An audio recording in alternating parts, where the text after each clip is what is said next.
Muy buenos días, compañeros. Aunque es muy temprano, esperemos y estén teniendo un buen inicio de día. Nosotros somos el primer equipo en desarrollar las exposiciones de formación sociocultural 2. Los temas son equipos y grupos. Los responsables de desarrollar estos temas son Varela Gallardo Oscar y una servidora Picasso Pérez Vanessa. Nuestra coordinadora es Marisela Barrientos Gervasio y nuestro ciclo escolar, como ustedes bien lo saben, es de mayo a agosto del año 2020. Como ustedes bien lo saben, nosotros seremos los responsables a explicarles los primeros temas de la unidad 1, los cuales tienen por nombre grupo, equipo y grupo de trabajo. Introducción. A lo largo del tiempo, el individuo buscó formas de sentirse más seguro. Esta seguridad la consiguió al integrarse con otros individuos. Esto con el fin de formar un grupo. Al unirnos como grupos, la historia nos dice que hubo muchas mejoras como civilización, esto a través del tiempo. Lo que nos lleva a la siguiente pregunta: ¿cómo puedo representar un grupo en la actualidad? Durante esta exposición aprenderemos algunos conceptos muy interesantes. Diferenciar lo que es un grupo, equipo, qué relación actualmente tienen los grupos y equipos de trabajo. Definiremos características. A continuación, vamos a resaltar algunos términos que vamos a utilizar durante nuestra exposición. Los dejo con mi compañera Vanessa para que los introduzca con el tema de individuo. Individuo. Individuo que proviene de individuos, palabra griega. Hace referencia a aquello que es individual y por tanto es indivisible. Es decir, no se puede dividir en elementos más pequeños. Con el concepto de individuo hacemos referencia a la forma indirecta en la cual se puede llamar al ser humano. Aunque el concepto de individuo sea poco escuchado debido a que se puede interpretar aislado a la palabra humanidad, esto porque la relación de la expresión individuo se dicta de su conexión filosófica del individualismo. Para situarlos un poco en contexto, el individualismo es una corriente ideológica que se originó a partir del siglo XVIII que propone a la libertad de cada individuo como motor y razón de su propia felicidad. Regresando a nuestro tema, para esto es importante resaltar: un individuo es una persona independiente respecto de los demás, un ser autónomo que se rige por sí mismo, que se define por su capacidad racional, la cual es anticiparse a las consecuencias, y su fuerza de voluntad. Esto es importante. El concepto individuo es el término utilizado para referirse a una persona de una forma en plural, es decir, no a alguien en particular. También es utilizado de forma frecuente en la sociología, así como las investigaciones. Es muy frecuente escuchar que se utilice la palabra individuo. ¿Qué es un término? El concepto término es una palabra o un fragmento de un mensaje. El término está relacionado con el final de algo, un punto culmine o el punto final del mismo término. En pocas palabras, es una palabra o un conjunto de palabras que poseen un significado específico en un ámbito determinado. Ahora que ya conocemos este concepto, nos será más fácil usarlo en el día a día y saber qué término tenemos en los grupos, equipo y grupos de trabajo. Identificar. Identificar es una palabra que se encuentra compuesta por las palabras latinas identitas, que significa identidad, y facere, que es hacer. Su significado es reconocer. Podemos ponerla en varios contextos para así entenderla mejor. Podemos decir que identificarse se refiere a la acción de reconocer si una persona o una cosa es lo que se está buscando. Estas deberán contar con ciertas características que serán identificables para reconocer si son diferentes. También podemos aplicar que esta palabra también se puede entender para identificarse con la ideología o pensamiento de otra persona. Es bueno mencionar que se encuentra ampliamente vinculada con la idea de identidad, ya que serán estos rasgos característicos de una persona lo que facilitará para que sea identificada por sobre otra. La identificación también sirve como una forma de relacionar a dos cosas completamente opuestas. Por ejemplo, yo identifico el clima del norte con el calor. Entonces, se está haciendo una relación entre dos cosas distintas. Además, otro ejemplo es identificarse a uno mismo, la cual es la acción de demostrar que eres la persona que estás diciendo ser. Por lo menos físicamente, ya que sabemos que existen otra clase de documentos legales como las cédulas de identidad, los pasaportes o los carnets de salud o diferentes métodos que reconocen quiénes somos a través de fotografías. O incluso podemos hablar de un método más avanzado como las huellas digitales. Estas últimas son un buen ejemplo para la identificación, pero de manera tecnológica. La palabra identificar también se usa cuando dos personas se encuentran de acuerdo sobre un mismo tema. Sabemos cómo empieza todo esto. Dos individuos comparten un mismo punto de tema, están de acuerdo, se sienten en confianza. Así que en estos casos se puede decir que se identifican con el pensamiento del otro. Por su parte, la psicología señala que la identificación es la parte consciente del individuo sobre sí mismo, y esta se encuentra relacionada con sus creencias, habilidades y cuestiones más personales. Aunque en realidad este no es nuestro enfoque, es muy interesante mencionarlo. Puntualizar. Sin más que agregar, vamos a recordar qué es puntualizar. Esto brevemente, ya que es muy probable que todos nosotros sepamos el concepto, así es que vamos a tratarlo brevemente. Puntualizar es más que un verbo, una acción que nos describe un acontecimiento o describe alguna situación. Básicamente lo que entendemos es que podemos precisar o perfeccionar una palabra a través del puntualizarla. Esto también se puede hacer con los términos o conceptos. Es importante recordar cada término, ya que lo vamos a puntualizar en este caso. Y vamos a retomar los conceptos de grupo, equipo y equipo de trabajo, esto de manera puntual. Etimológicamente.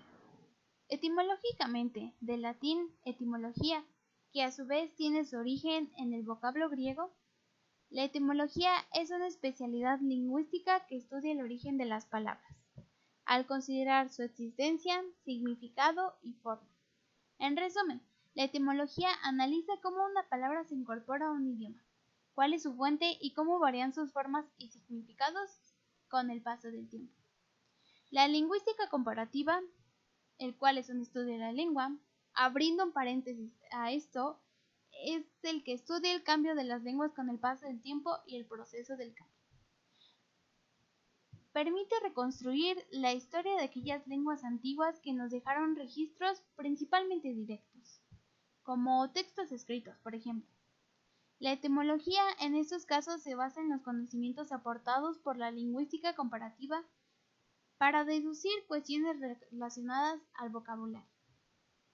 Al estudiar la etimología es posible aumentar la comprensión sobre el significado preciso de las palabras, ampliar nuestro vocabulario y perfeccionar la ortografía. Es importante tener en cuenta que las lenguas viven una inevitable evolución. Es por esto que en varias ocasiones sufren modificaciones. Ante todo esto, los cambios pueden ser positivos o no. Nos referimos a que el significado que tenía una palabra hace un siglo puede ser muy diferente del que posee actualmente, y lo mismo puede ocurrir en un futuro. Un claro ejemplo de esto son las palabras avión, la cual en el siglo XVII significaba pájaro, o la palabra azafata, la cual en ese mismo siglo significaba la sirvienta real, la palabra semáforo, que significaba el club de las luciérnagas, o la palabra ordenador, el cual significaba el que manda. Un ejemplo interesante es la palabra alienígena, lo cual en el siglo XVII significaba lo contrario a la palabra indígena. Los estudios etimológicos señalan que el castellano es una lengua romance. Por esto queremos decir que fue el resultado de una serie de idiomas indoeuropeos que derivaban del latín vulgar, y que sus impulsores fueron los romanos alrededor del año 2000 a.C. Las palabras del castellano, de todas maneras, tienen diversas fuentes. Contamos con términos que provienen del árabe, con la palabra ojalá, del catalán, con la palabra paella, del griego, con la palabra atletismo, del francés, con la palabra pantalón, del inglés, con la palabra líder, en otras tantas lenguas. Se trata de términos que fueron adoptados por el idioma castellano hasta hacerlos propios. La etimología de las palabras esconde historias y secretos que ayudan a comprender nuestra historia. Daremos ejemplos claros de esto, de palabras que proceden y conservaron su originalidad con el griego y el latín. La palabra genético proviene del griego. La palabra geometra proviene del latín. La palabra hematosis proviene del griego. Y la muy conocida palabra oxígeno proviene del griego. ¿Qué es un grupo? Podemos definir que un grupo está formado por un conjunto de personas que desempeñan roles específicos. Estos actúan en normas, valores y fines que fueron acordados previamente a su formación formal, con el fin de tener continuidad y estabilidad de este mismo en una sociedad. Entonces, un grupo es un conjunto de dos o más personas que cooperan unas con otras y mantienen una relación o comunicación continua. Internamente se asignan roles o funciones para cumplir con objetivos comunes mediante la realización de actividades concretas. Vamos a comprender cómo los psicólogos y sociólogos definen a un grupo. De manera general, podemos definir un grupo como un conjunto de individuos independientes, que tienen una percepción colectiva y compartida de su unidad, y que siendo conscientes de esta son capaces de actuar de manera conjunta ante el entorno. Dicha vinculación provoca que haya relaciones de influencia e interdependencia, lo cual significa relación de dependencia entre personas. En estos casos tenemos algo especializado llamado la psicología de los grupos. La psicología de los grupos es una subdisciplina dentro de la psicología social, cuyo principal objetivo de estudio es el grupo de la comunidad. Este es analizado desde una óptica de influencia que tiene el grupo sobre el comportamiento individual y la que tiene el individuo a la hora de modular el comportamiento del colectivo. Así, desde la psicología de los grupos se exploran qué son, cómo, cuándo y dónde se crean su configuración y los tipos de roles y relaciones que se establecen entre sus elementos y con otros grupos. Esto se realiza porque podemos entender que el ser humano no nace solo y aislado, Venimos al mundo en un contexto concreto, rodeados de otras personas que pertenecen a nuestra familia, nuestra sociedad y nuestra cultura, que van a marcar en gran medida cómo nos desarrollamos, qué valores tenemos y nuestra forma de pensar y de actuar. Somos seres gregarios, lo cual significa que pertenecemos a comunidades, que conviven con otros miembros de la misma especie en agrupaciones más o menos extensas. Ante todo esto, es interesante recalcar que existen las recreaciones de varios experimentos que nos hacen darnos cuenta lo peligroso que puede llegar a ser el ser humano en grupos. Ahora, tomando los grupos en sentido estricto, se puede decir que un grupo en sentido estricto hace referencia a los conjuntos de personas que pueden interactuar directamente, ya que el número de individuos que lo conforman no es mayor a 25 integrantes, permitiendo así que puedan dialogar todos juntos. Estos pequeños grupos los identificaremos como grupos primarios, donde pueden interactuar face to face, cara a cara. Esto es en español y bueno, el término en inglés es face to face. En oposición a los conglomerados de personas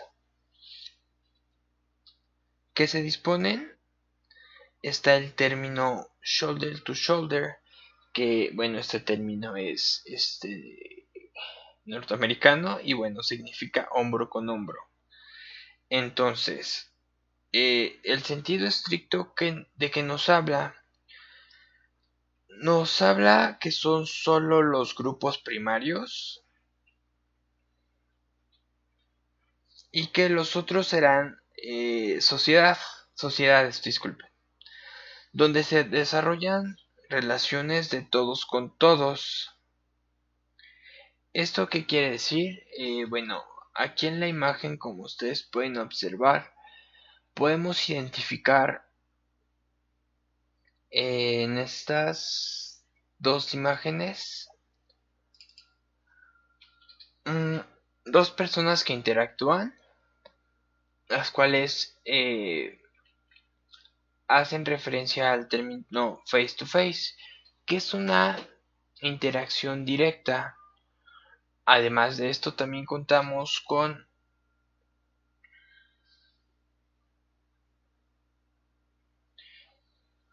la interacción de todo un grupo.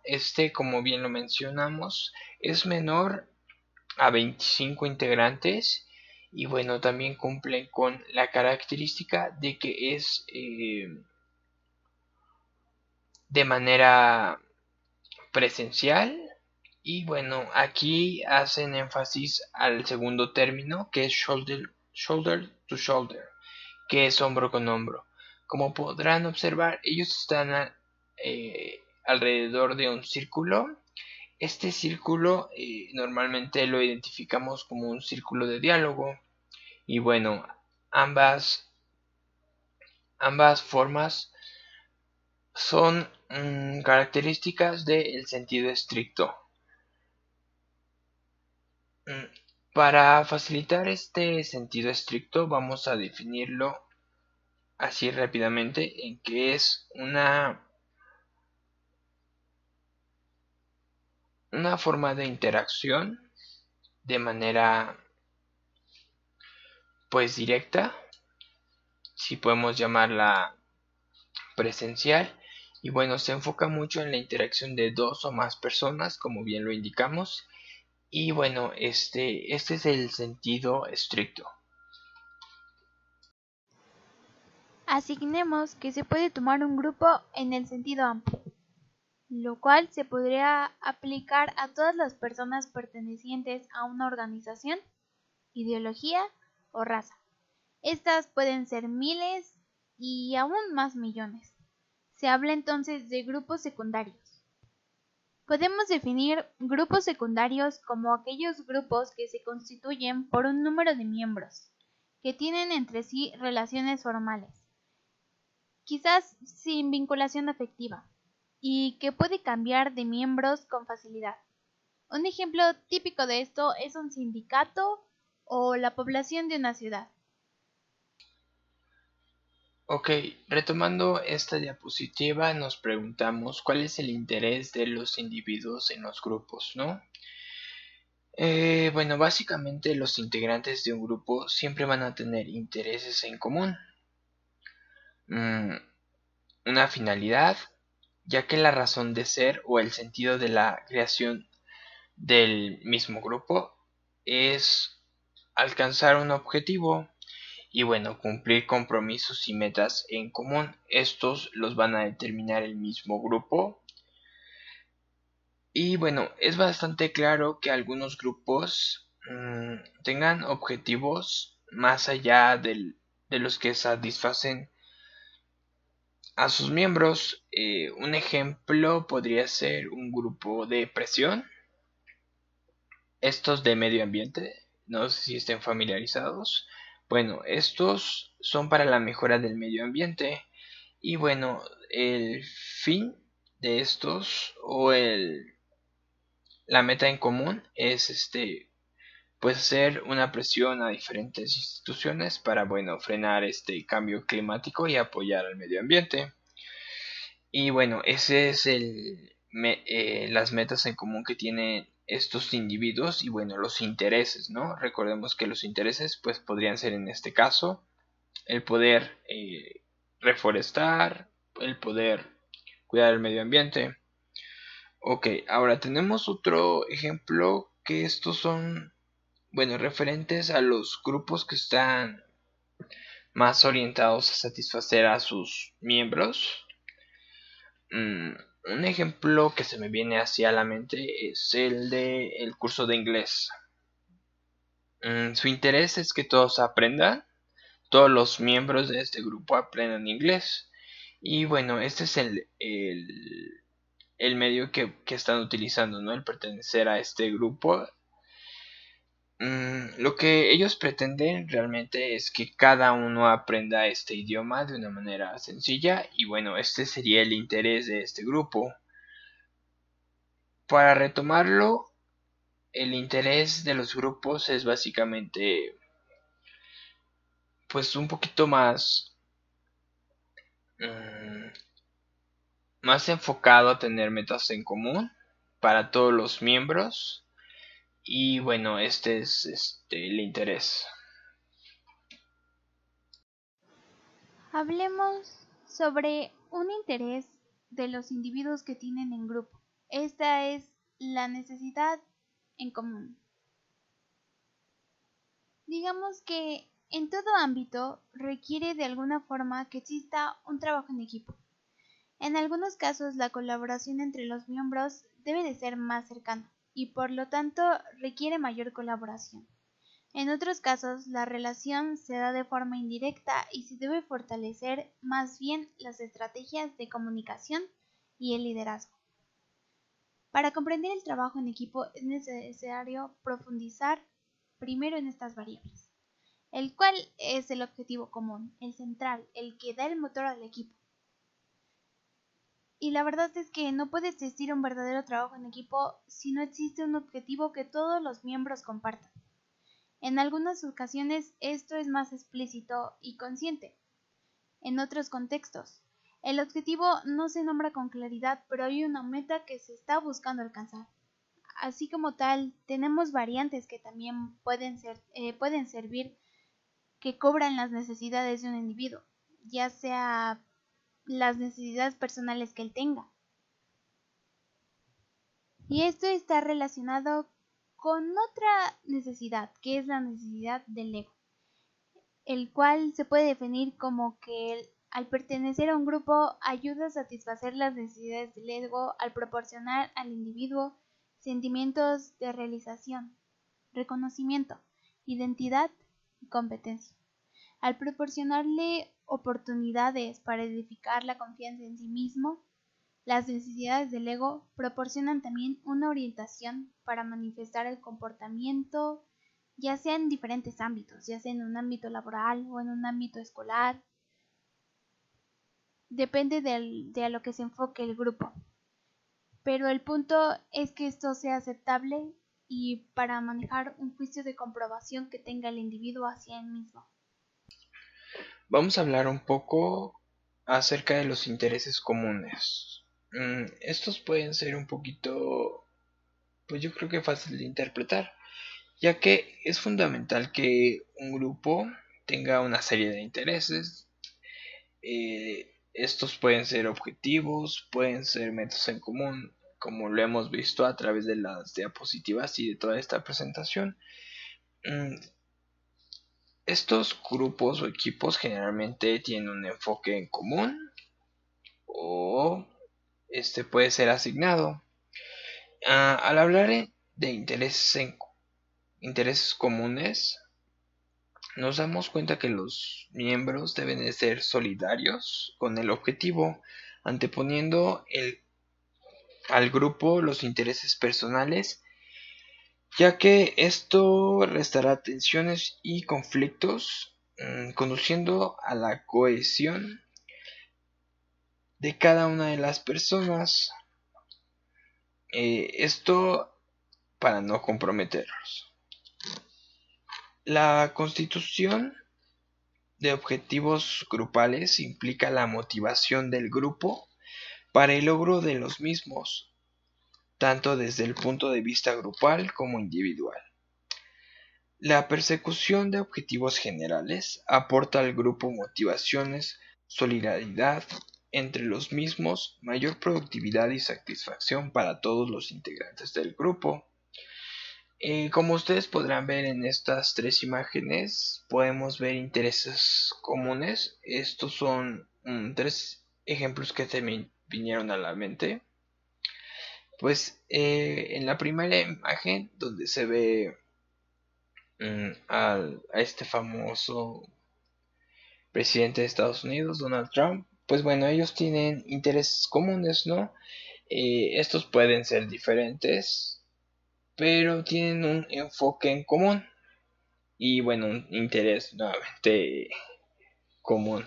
Todos ellos están a favor de este personaje y bueno, esto es válido. Aquí podemos ver ejemplificado que bueno, el interés común hace referencia a que todos tienen el énfasis en, en un objetivo. Este objetivo en este caso es que Donald Trump sea presidente. Ok, acá abajo también vemos como más o menos el mismo ejemplo. Varios mexicanos compatriotas apoyando a nuestro actualmente presidente López Obrador. Y bueno, esto también hace referencia a que todos ellos tienen un interés común. Este grupo de personas básicamente tiene el interés de que bueno, este personaje también pueda llegar a tener una posición política. Para irnos a un contexto un poquito más simple, yo creo que la tercera imagen ejemplifica muy bien el interés común de este pequeño grupo, que es de dos personas. El interés en este caso sería el ejercicio, el realizar esta actividad. Y bueno, como habíamos retomado, pues es importante, ¿no?, recalcar y saber. Otra necesidad que tienen los individuos dentro de un grupo es la proximidad física. Los conceptos de proximidad, contacto e interacción están estrechamente relacionados entre sí. La proximidad es la distancia física entre los individuos. De hecho, se ha comprobado que la distancia física entre ellos está relacionado con la afiliación en grupo. El contacto hace referencia a las situaciones en las que existe mayor probabilidad de que los individuos se traten con frecuencia. La interacción consistirá en la situación en la que la conducta de cada persona influye con la de sobre los demás. Como tal, se puede describir a la proximidad del hecho cuando las personas trabajan muy cerca de otros, en los cuales tienen las oportunidades para intercambiar ideas, pensamientos, actitudes acerca de actividades de trabajo y ajenas a él también. Tales intercambios fomentan la formación de grupos. La proximidad permite que se entre en contacto y se interactúe. aunque no siempre la proximidad produce interacción. Nuestras amistades tienen un lugar con quienes interactuamos con cierta frecuencia. La proximidad y la interacción van a depender de que los individuos conozcan las características de los otros. La proximidad influye en la atracción. Y esto porque, número 1, las personas más cercanas físicamente son las más accesibles. Número 2, se nos ha enseñado que es inadecuado tratar con extraños. Número 3, la proximidad. Retomando las similitudes culturales, que este es un interés de los individuos en los grupos, pues cabe recalcar que las similitudes culturales en la actualidad existen. Esto es una gran cantidad de grupos. Estas pueden variar desde la ubicación geográfica, la religión, las costumbres, creencias, roles sociales, leyes, política, tecnología, gastronomía, arte, música, lengua, etc., ¿no? Un ejemplo puede ser que un individuo esté interesado en pertenecer a un grupo. Es muy probable que, de acuerdo a las similitudes culturales, él se pueda integrar y bueno, esto haga más factible que en un futuro pues pertenezca a este grupo, ya que al contar con dichas similitudes culturales pues es muy fácil la interacción, ¿no? Tomamos por ejemplo de referencia la imagen, la que en este caso está representando a Norteamérica, en específico a Nueva York. Sabemos que en Nueva York existe pues varios rasgos culturales. Estos pueden ser como McDonald's, ¿no? Las donas, que siempre está lleno de taxi, que existe el Estatua de la Libertad, ¿no? Un individuo que esté interesado en pertenecer a un grupo cultural siempre va a buscar cómo integrarse a este grupo en específico, ya que de acuerdo a él como individuo va a encontrar muchas similitudes y bueno, es muy fácil que él se pueda integrar. En este caso sería todo por similitudes culturales. Les recordamos que si tienen alguna duda al final de la clase podemos enfatizar en algún otro ejemplo de las imágenes. Otras razones por las cuales los individuos sienten la necesidad de pertenecer a un grupo son: número 1, la seguridad, ya que al unirse a un grupo, las personas suelen disminuir su ansiedad y se sienten menos vulnerables que estando aislados. Estas personas adquieren fortaleza, tienen menos dudas y pueden resistir mejor las amenazas estando en grupo. Desde un punto de vista general, se ha propuesto que las personas tienen la necesidad de sentirse incluidas. Por lo tal, se puede decir que el ser humano es un ente situado en un mundo en el que se relaciona, con el que se debe relacionarse para poder sobrevivir. El deseo de tener relaciones interpersonales, amistosas y cercanas es muy grande para el ser humano. De esta forma, los grupos satisfacen las necesidades sociales de las personas. La gente disfruta de interactuar regularmente con un determinado grupo de personas que le brindan afecto y que le dan una sensación de aceptación. También esto puede incluir de tipo social. La sociabilidad de gente estimula su necesidad de sentirse incluida. El deseo de formar parte de un grupo resalta la intensidad de las necesidades sociales. También está la de estima. Algunos miembros con mucha necesidad de estima. Para ellos pertenecer a un grupo de esta naturaleza puede proporcionarle mucha satisfacción. De igual manera, tenemos a la necesidad de adquirir estatus.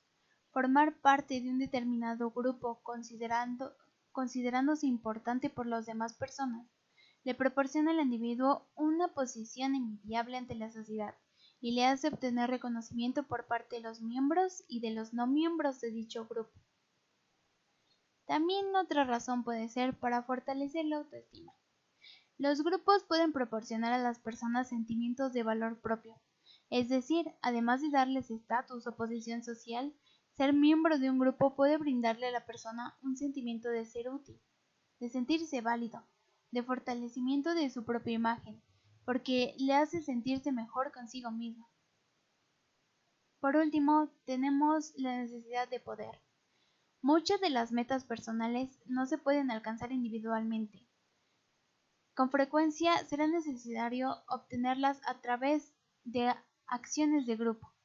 Hay poder entre la multitud.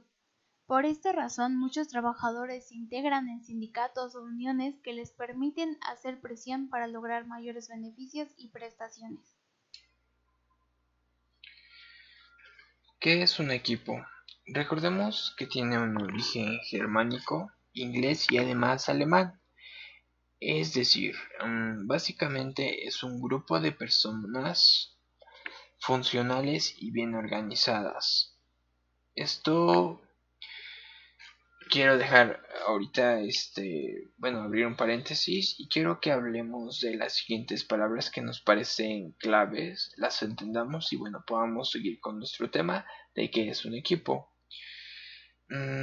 Sinergia nos habla etimológicamente de trabajar en conjunto, tiene un origen griego y naturalmente nos habla de la importancia del trabajo como equipo de los trabajadores.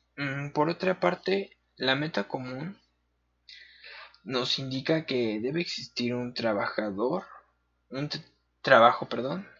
en equipo y esta meta tiene que ser planteada y tiene que ser adoptada por todos los miembros del grupo. Es decir, todos los integrantes de este grupo tienen que estar de acuerdo para que esta meta en común se lleve a cabo. Básicamente nos habla de objetivos en conjunto donde todos los individuos de este grupo se ponen de acuerdo para llegar a este objetivo. Bueno, ahorita que ya definimos sinergia y meta común, regresando al tema, un equipo se trata de realizar múltiples acciones separadas que al unirse sobresalen teniendo un resultado mayor que si se trabajara como individuo. Para ser un poquito más claro, un equipo es un grupo de individuos que trabajan en conjunto para lograr metas comunes, trazando un objetivo.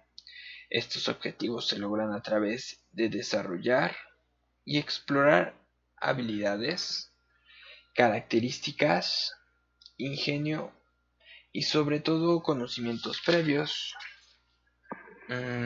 Equipo es asociado a muchos términos, entre los que merece la pena resaltar, creo que son combinación, conocimiento, talentos y habilidades. Todos estos, términos son necesarios para que un equipo pueda contar con esta estructura. Y bueno, todos los individuos, además de esto, tienen que tener un objetivo en común. Sería todo en este caso de lo que es un equipo. Equipo. La etimología de la palabra equipo procede del escandinavo, lengua la cual se habla en el norte de Europa, skip, que significa barco, y del francés équipage, término en que se designa a la tripulación en el sentido de un equipo de personas bien organizadas para el trabajo de navegación, que no es más que el trabajo entre personas coordinadas para un fin común. Para esto, el equipo mantiene una cierta organización que le permite conseguir sus objetivos. El concepto de equipo, en definitiva, puede asociarse a una gran variedad de términos, como por ejemplo, grupo, conjunto o comunidad. Su significado dependerá del contexto, ya que puede referirse a agrupaciones de personas, animales o objetos, todo sea que esté dentro de un grupo. De la misma forma, también es muy importante el término equipo en el entorno de trabajo, pues en muchas empresas se habla del mismo como la agrupación de empleados necesarios y cualificados en un área concreta para poder así alcanzar los objetivos propuestos y superar los resultados existentes hasta ese momento. Es importante abrir un paréntesis en esta parte y explicar el término sinergia, el cual está muy relacionado con el trabajo en equipo. La sinergia. La sinergia en su definición clásica es entendida como un proceso de integración en el cual la suma de los factores es algo más grande o más valioso que cada uno de los pares por separado. De hecho, se puede decir que en griego antiguo significaba trabajo conjunto. De ahí radica su importancia. La experiencia está llena de ejemplos en los que las personas con intereses, forma de ser, aptitudes y conocimientos distintos han logrado excelentes sinergias cuando se trata de trabajar en equipo con objetivos comunes en grupo. Es decir, más que perfiles afines, de lo que se trata es saber distribuir bien los roles en función de las habilidades de cada integrante y de los objetivos que se persigan como grupo. O dicho de otro, es una cuestión de aplicar medidas. Luego entonces, la verdadera reflexión aplicada en cada miembro del equipo de trabajo debe recaer sobre qué tanto tu desempeño, tu compromiso personal, aporta al objetivo común, al resultado final y al éxito colectivo que se quiere lograr dentro de tu grupo de trabajo. Diferencias entre grupo y equipos. Aquí tenemos que prestar muchísima atención, ya que es importante aprender a distinguir estos dos conceptos que a la vista nos podrían parecer muy similares, pero como ya hemos visto, tienen características que los hacen únicos. Existe, quisiera decir, una línea muy delgada para diferenciarlos. El ejemplo más sencillo que se me viene a la mente es cuando decimos un equipo de ventas. Bueno, de entrada sabemos que necesita estar un poco especializado y bueno, tiene que tener cada uno de los integrantes un requerimiento. Este es, yo creo que más enfatizado, ¿no? A las ventas. Por ejemplo, tiene que saber un poquito de Excel para realizar reportes, tablas. Tiene que saber cómo tratar como a las personas. Lo que quiero llegar es que tiene que tener un poquito más de conocimiento acerca del rol que va a realizar. Esto por la parte de los equipos.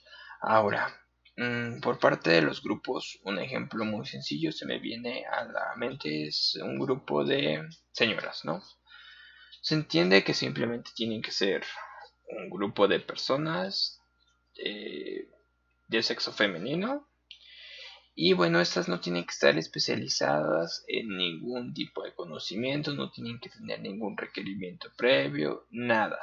No exigen ninguna habilidad. No sé si hasta este punto quede claro. De igual manera, las dudas las podemos resolver al final de la presentación.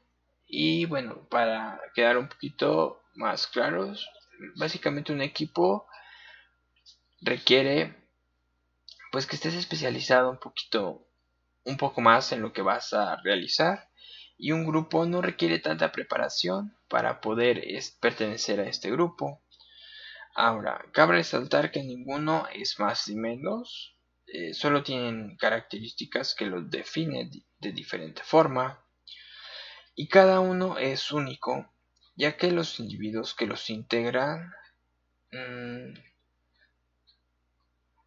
pues son básicamente personas. Esto por así llamarlo. Ahora vamos a enfatizar en unos últimos dos ejemplos que, bueno, ahorita se me vienen rápidamente a la mente. Un grupo de niños. Como mencioné, un grupo de niños no requiere básicamente un conocimiento previo ni requerimientos. Solamente dos Dice que para pertenecer al grupo de niños, por el simple hecho de ser un niño y bueno, integrarte con otros niños, puedes pertenecer a este grupo de niños. Básicamente no necesitas mucho. En cambio, un equipo, no sé, ahorita pensándolo bien, un equipo de contadores, a diferencia del grupo de niños, pues sí requiere una cierta cantidad de conocimientos, habilidades y hasta podría decirse que talentos específicos. Esto nos habla que es un grupo un poquito más exigente, bueno, un equipo, perdón, un equipo más exigente y bueno, los requerimientos para pertenecer a este equipo pues son más elevados. Espero que les haya quedado un poquito más claro cómo identificar las diferencias entre equipo y grupo. Si tienen alguna duda sin problema, al final de la presentación podemos tratar de resolverla. Muchas gracias. Y bueno, en esta parte tenemos un ejemplo mucho más sencillo y gráfico que nos va a permitir ayudar a distinguir la diferencia entre grupos y equipos. Por un lado tenemos a los grupos. Lo que podemos observar es que está constituido por un líder y por unos integrantes. La imagen nos invoca a decir que todas las decisiones recaen por parte del líder. Eso quiere decir que todas sus ideas repercuten al grupo. Y bueno, por otro lado tenemos al equipo. Aparentemente aquí no hay una jerarquía. Absolutamente todos los integrantes que conforman el equipo tienen la oportunidad de tomar la responsabilidad de él y de ejercer sus propias ideas. Este es un ejemplo que nos puede ayudar a señalar entre las diferencias que existen entre estos dos elementos a evaluar. Ok, yo les voy a hablar acerca de qué es un grupo. Las diferencias más marcadas de un grupo de trabajo es el líder, ya que él toma las decisiones, básicamente esto lo hace un líder o un jefe, y bueno, básicamente, como vulgarmente se podría decir, su palabra es ley, ¿no? Él toma los objetivos y bueno, los plantea a todos los grupos. Ahora, en un panorama un poco más amplio, quisiera comenzar con las diferencias. Estas tienen varias características y bueno, me gustaría comenzar con qué son los conflictos entre miembros. Bueno, un conflicto entre miembros, ahorita les va a sonar un poquito, pues, raro, ¿no? Que hable de conflictos de miembros entre un grupo, pero bueno, ahorita van a saber por qué. Miren, un conflicto de miembros nos habla de que pues va a haber una sola voz en este grupo. Como les comentaba, esta vez de los líderes, jefes. Y bueno, probablemente esto genere un desacuerdo por parte de los individuos. Bueno, ya ahorita podrán entender un poquito más por qué hablo de conflicto y porque esta es una característica de los grupos. Ahora, vamos a mencionar otra característica que son las decisiones. Normalmente, como les había mencionado, estas son dictadas por los líderes, organizaciones y bueno, ellos básicamente dictan las reglas del juego. Ahora hablemos de las reuniones. Básicamente las reuniones son realizadas durante prolongados periodos de tiempo. Y bueno, estas son características de los grupos. Es que las reuniones básicamente son de duración larga. Y bueno, son muy fáciles de realizar. Mm, Acerca de las habilidades que se le requiere a los individuos, estas no son muy exigentes, ya que como le habíamos comentado anteriormente, los grupos no se caracterizan por retomar pues como que las habilidades de un individuo que pertenece al grupo tan en serio, por así llamarlo. Y bueno, estas pueden ser y llegan a ser al azar. Ahora, una palabra que me gustaría resaltar es la sinergia. Como ya les había mencionado, esta palabra se me hace muy importante entre todos los conceptos que vamos a ver. Este punto es importantísimo ya que es un concepto que nos habla de compañerismo, de neutralidad y bueno, nos habla de muchísimas cosas que un grupo, un equipo debe contener. El poder interactuar con los individuos y bueno, esta en el grupo es neutral básicamente, y esta de manera individual llega a ser dañina. Esto por lo mismo que les comentaba, esto en los conflictos, como les había comentado, pues hay como pues no toman todos en consideración pues las opiniones o el enfoque que quiera cada uno de los individuos, y bueno, esto llega a hacer que individualmente sea pues dañino, ¿no? La efectividad se toma en cuenta de manera particular, individual. El resultado, ese también el grupo lo toma como de manera individual y bueno, separado cada persona. Ahora hablemos del objetivo. Este claramente, como ya lo hemos dicho, básicamente el grupo define el objetivo claramente por el jefe o líder. Retomando aquí un poquito la imagen que tenemos en la diapositiva, podemos verificar que el líder pues hace énfasis en que él lleva las riendas del grupo, y bueno, básicamente creo que podemos identificar al grupo y bueno, enumerar estas características indicando que el líder siempre va a ser la persona que dicte las reglas de este juego, y bueno, los integrantes tienen como que adaptarse a esta idea y bueno, enfocarse en hacer que se cumpla. Básicamente es lo que queríamos aquí resaltar acerca del grupo, y bueno, que ustedes puedan identificar de una manera un poquito más fácil con estas características pues qué conlleva el pertenecer a un grupo. Vamos a retomar rápidamente. De abajo hacia arriba sería un conflicto. Nos habla de conflictos, de decisiones, de reuniones, de habilidades, de sinergia, de efectividad y de resultado, y que también nos habla de un objetivo.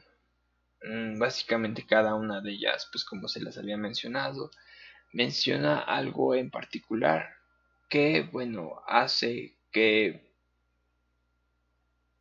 pues se haga un grupo, ¿no? Por mi parte sería todo. De igual manera, al final de la presentación, con gusto atenderemos todas sus dudas. Saludos. Liderazgo compartido.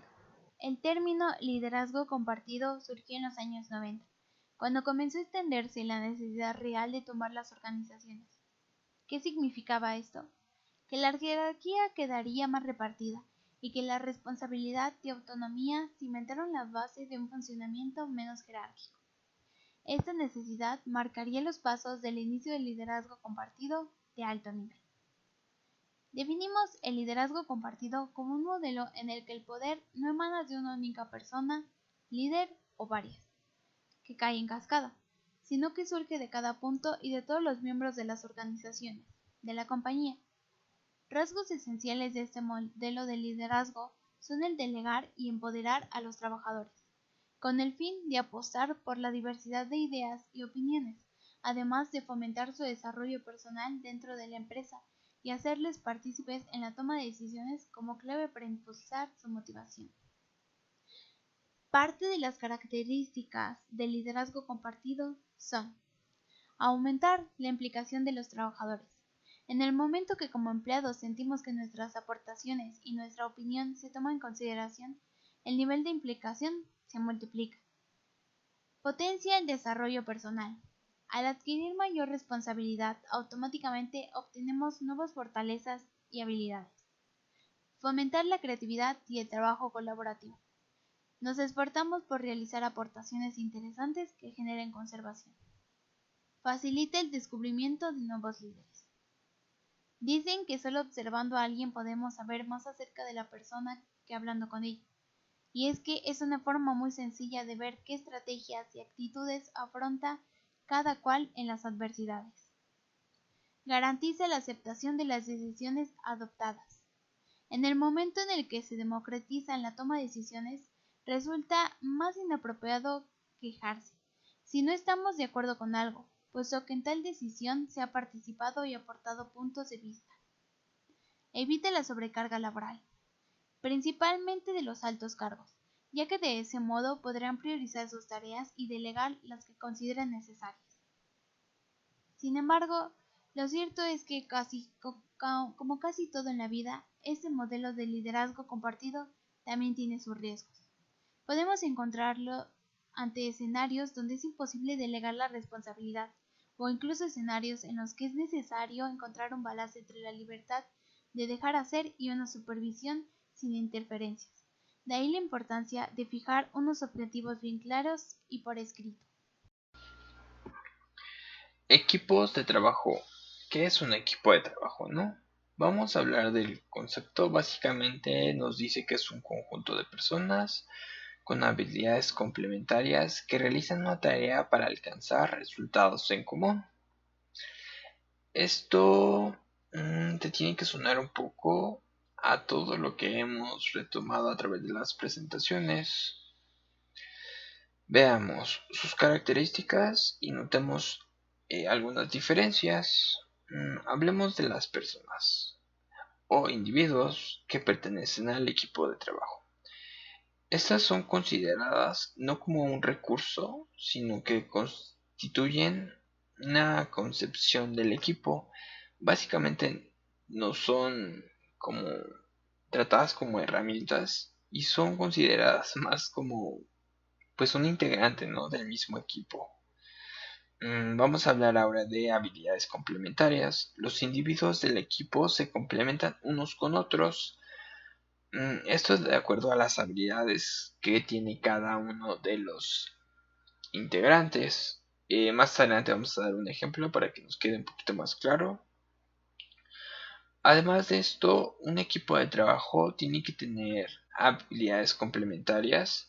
Los individuos del equipo se complementarán unos con otros de acuerdo a sus habilidades. Esto facilita muchísimo el funcionamiento del equipo, ya que a veces va a llegar a pasar que haya integrantes especializados en su materia. Un ejemplo es cuando programas. Esto ya lo traemos como a la vida cotidiana y bueno, basándonos a nuestra carrera. Cuando programas, estás en un equipo de trabajo, vas a encontrar personas que estén enfocadas en el diseño. Este puede ser diseño gráfico o simplemente diseño web. Pero bueno, ellos van a estar enfocados básicamente a un área en específico. Y bueno, tú a lo mejor en alguna situación vas a estar complementando su trabajo, ya sea que tú seas backend o tester. Básicamente, pues un individuo de un equipo de trabajo se encarga como de complementar al otro, esto es creando una sinergia entre todo el equipo de trabajo y bueno, trabajando de una mejor manera. Ahora, vamos a hablar de las tareas que se le asignan a cada integrante. Esto es una acción explicada de acuerdo a tu rol en el equipo. También contamos, en este caso, el equipo de trabajo con resultados en comunes. Esto es como también una característica que quisiera resaltar. El resultado de estos objetivos previamente se planea y es la esencia del equipo de trabajo, la búsqueda de un resultado. ¿Ok? Además de esto, como podemos ver en la siguiente diapositiva, los equipos de trabajo tienen valores y bases. Entre ellas está la confianza, el compromiso, la coordinación y comunicación.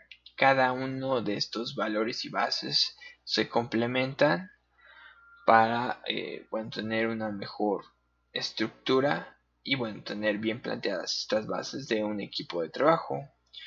Tenemos en mente varios conceptos que les quisiéramos indicar para que pudiéramos entender un poquito más a fondo en qué consiste el equipo de trabajo y básicamente estos conceptos nos van a ayudar a que en el ejercicio mismo del equipo de trabajo pues tenga una mejor facilidad el poder desarrollarnos.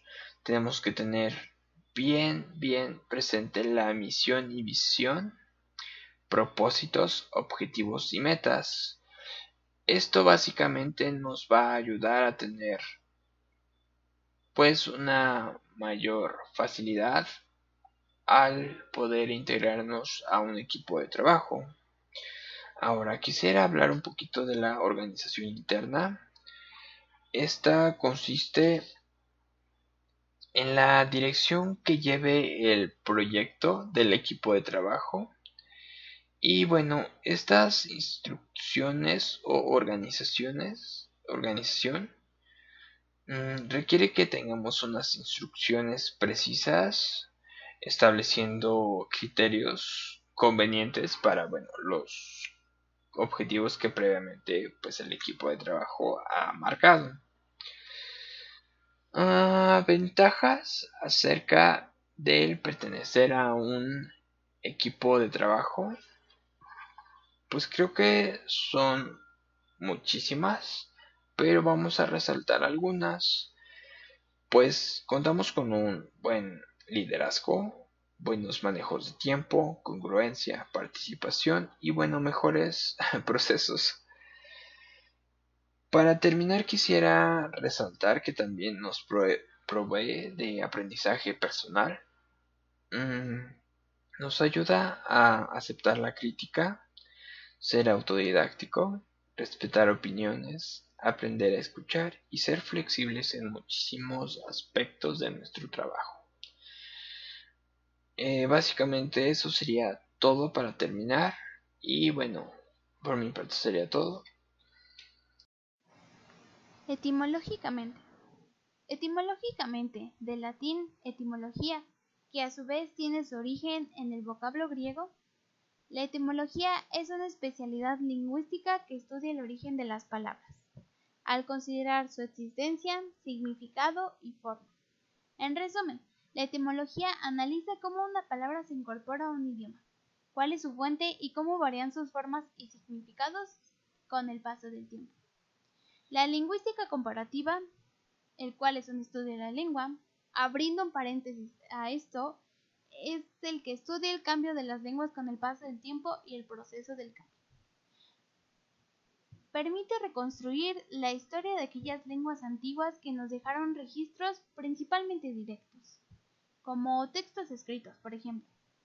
La etimología en estos casos se basa en los conocimientos aportados por la lingüística comparativa para deducir cuestiones relacionadas al vocabulario.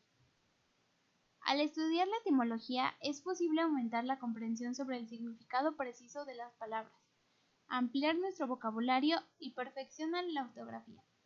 Es importante tener en cuenta que las lenguas viven una inevitable evolución. Es por esto que en varias ocasiones sufren modificaciones. Ante todo esto, los cambios pueden ser positivos o no. Nos referimos a que el significado que tenía una palabra hace un siglo puede ser muy diferente del que posee actualmente, y lo mismo puede ocurrir en un futuro. Un claro ejemplo de esto son las palabras avión, la cual en el siglo XVII significaba pájaro, o la palabra azafata, la cual en ese mismo siglo significaba la sirvienta real, la palabra semáforo, que significaba el club de las luciérnagas, o la palabra ordenador, el cual significaba el que manda. Un ejemplo interesante es la palabra alienígena, lo cual en el siglo XVII significaba lo contrario a la palabra indígena. Los estudios etimológicos señalan que el castellano es una lengua romance. Por esto queremos decir que fue el resultado de una serie de idiomas indoeuropeos que derivaban del latín vulgar, y que sus impulsores fueron los romanos alrededor del año 2000 a.C. Las palabras del castellano, de todas maneras, tienen diversas fuentes. Contamos con términos que provienen del árabe, con la palabra ojalá, del catalán, con la palabra paella, del griego, con la palabra atletismo, del francés, con la palabra pantalón, del inglés, con la palabra líder, en otras tantas lenguas. Se trata de términos que fueron adoptados por el idioma castellano hasta hacerlos propios. La etimología de las palabras esconde historias y secretos que ayudan a comprender nuestra historia. Daremos ejemplos claros de esto, de palabras que proceden y conservaron su originalidad con el griego y el latín. La palabra genético proviene del griego. La palabra geometra proviene del latín. La palabra hematosis proviene del griego. Y la muy conocida palabra oxígeno proviene del griego. Vamos a recapitular básicamente la etimología de la palabra grupo. La palabra grupo en las lenguas occidentales, proviene del italiano gruppo, que significa nudo. Los lingüistas proponen que proviene del antiguo provenzal "groppa", que significa igualmente nudo, derivado del germano occidental "cupa", que significa masa redonda. Por lo tanto, en la reflexión sobre los grupos, etimológicamente se desprenden dos líneas de fuerza: nudo y redondo. La primera en relación al grado de cohesión entre los miembros de un grupo, y la segunda en torno a la idea del círculo de gente en una reunión de personas. En conclusión, es importante mencionar que los grupos, los equipos y equipos de trabajo son importantes para el día a día, ya que es muy probable que todos nosotros, involuntariamente o voluntariamente, estemos participando en uno de ellos. Ahora, a partir de esto, ustedes ya serán capaces de diferenciar a qué tipo de grupo pertenecen. Antes de finalizar, nos encantaría poder agradecerles su atención prestada a nuestro trabajo. En unos momentos procederemos a resolver dudas, si es que las hay. Justo en este momento comenzaremos a proyectarles un video el cual les ayudará a complementar la información ya revisada en este video. Gracias por su atención.